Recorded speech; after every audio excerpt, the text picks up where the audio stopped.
Greetings everyone, this is Vakar Corby from TFT Perspective, and I'll quickly run over the developing situation in Syria. There have been breaking news coming in the morning that the forces of HTS have actually now almost entered Damascus, and there are evacuation of Iranian, let's say, proxies and Russian forces, and there is also a report of Bashar al-Assad flying out. Still, the reports are coming now. Before going to the actual analysis, I'll just briefly cover what was the situation in Syria a few weeks back and why it should not be taken as a monolith. So, referring to the map, this is the map of Syria. Now, if you look at the black marking outside, this is the boundary. On the east, we have Iraq. On the west is definitely Lebanon, and southwest is Israel. Definitely, you have Jordan in the south, and then entire area in the north is Turkey. So if you look at Gaziantep and Iskenderun or Mersin, these are Turkish areas. Now, as you know, there was a civil war since 2011. There have been basically a seesaw-like situation, but by and large, this was the situation last week. Uh, and this was as per the arrangement of the power center who were holding Syria. So Syria was never a monolith, let's say at least in last 5 or 6 years. Now Syria was divided into, you can say, some six power centers. In the northeast, we have the Kurds, which is marked in red, and mainly you find basically Al-Haska, Al-Raqqa, the Zor, which is contested between ISIS and Kurds, and then it extends up to Euphrates River. So this is generally the Euphrates River. In the west, northwest, we had a small enclave in Idlib, which was held by HTS, which is basically Tahrir Sham, a movement for liberation of Syria. Basically, these are the Sunnis.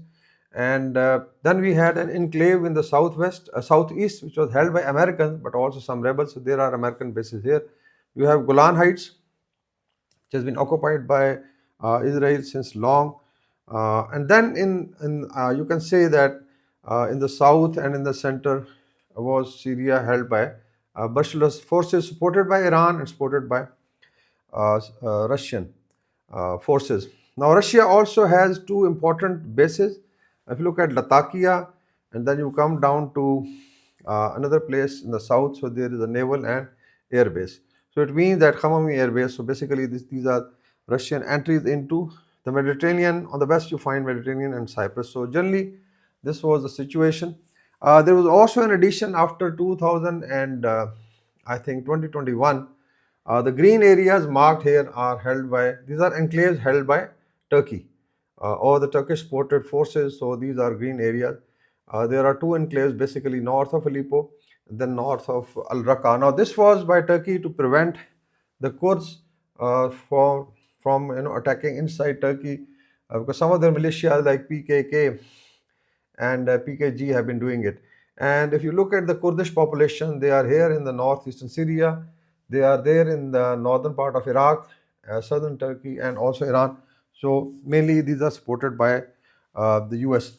The arrangement was between Turkey, Russia, Iran, and Bashar al-Assad, and maybe some guarantees from the United States that Syria will be managed in these power structures, and gradually they will go for a transition which never came.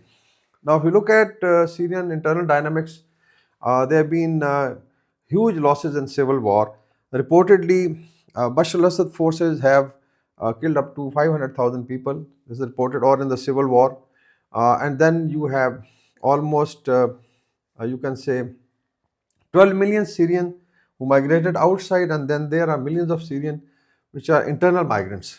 Demographically, Syria is 73% Sunni, and if you look at the Shiite, let's say enclaves or Alawites enclaves, because Alawites and Shiites are slightly different. These are basically Latakia, then Khamamim, and then coming to Damascus. So these are basically the you can say the Shiite strongholds. You had the Hezbollah in Lebanon, which was fighting with Israel, and there have been a truce between them. And then came, a huge offensive from Idlib by HTS or Hayat Tahrir Sham. This is led by a militant leader, Mr. Jolani, and it was expected that Syrian forces of Bashar al-Assad are going to give some fight. But somehow in 5 days, it appears that everything has gone topsy-turvy for Assad. And we had predicted in one of the last podcasts that in case HTS moves southward toward Homs or Damascus, they're going to cut off Latakia and other bases of Russia, and maybe there will be a lot of pressure for Russians even to evacuate because you don't know what happens. Same is true that in case of their offensive closer to Damascus, they can then start threatening Golan Heights, so there could be some problems with Israel. We are not very sure that generally what is the American interest because there have been tweets by President Trump that he is kind of happy with the Syrian situation. Definitely, this situation has drawn tension away from Lebanon and Palestine. So, this is, I think, one of the casualties. But overall, we are seeing that probably there's a surge from Sunni population because the offensive is not only coming from HTS from the north, but also from the south, from the southeast, and also from east. So, it means it's a multi-directional. So far, there are reports that they have entered Damascus. Some channels are saying they are at the outskirts of Damascus. There was also an appeal by the Prime Minister of Syria or Bashar al-Assad deputy that they are holding on and probably they have. Now the other problem is going to be for Islamic Republic of Iran and IRGC because this was the land route to Lebanon. If you look at these areas, there are also reports that some of the IRGC and Bashar al-Assad forces have evacuated from south of basically Al Bukamal. So it means they are going to Iraq. There are reports of some injured people being treated in Iraq. So this is basically a developing situation.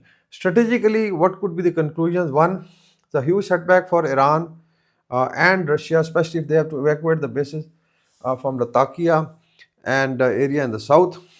And definitely it's a gain for Turkey because it makes sure the Turkish southern border is safe and there'll be no kind of attacks coming from there. In case HTS is supported by Turkey, then probably going to hold the main stay in Syria. Hopefully things should stabilize, but there are chances of reprisal against the Bashar al-Assad regime. I'm not saying Shia-Sunni conflict, but definitely the civil services or military which was supporting Bashar al-Assad will be under a lot of pressure. That's why there are reports of evacuations. There'll definitely be pressure on Hezbollah. What the HTS can do to Israel, it's still an open question. What happens to the American bases is still an open question. OIC, I think, should come in because now basically entire West Asia is burning. You have Syria into total civil war. You have Lebanon, all half bombarded by Israel. Then you have Palestine. Then there are Yemeni, militants like Houthis attacking. So this entire region seems to be now spilling into a huge conflagration. I don't know. Finally, what happens? It's an evolving situation. We can't say ultimately how it turns, but apparently HTS, supported by Turkey, is going to hold sway, and this is a huge setback for Russia and Iran. That's all. A quick brief, and thank you for watching. We also expect you to comment and like and also subscribe. Thank you very much.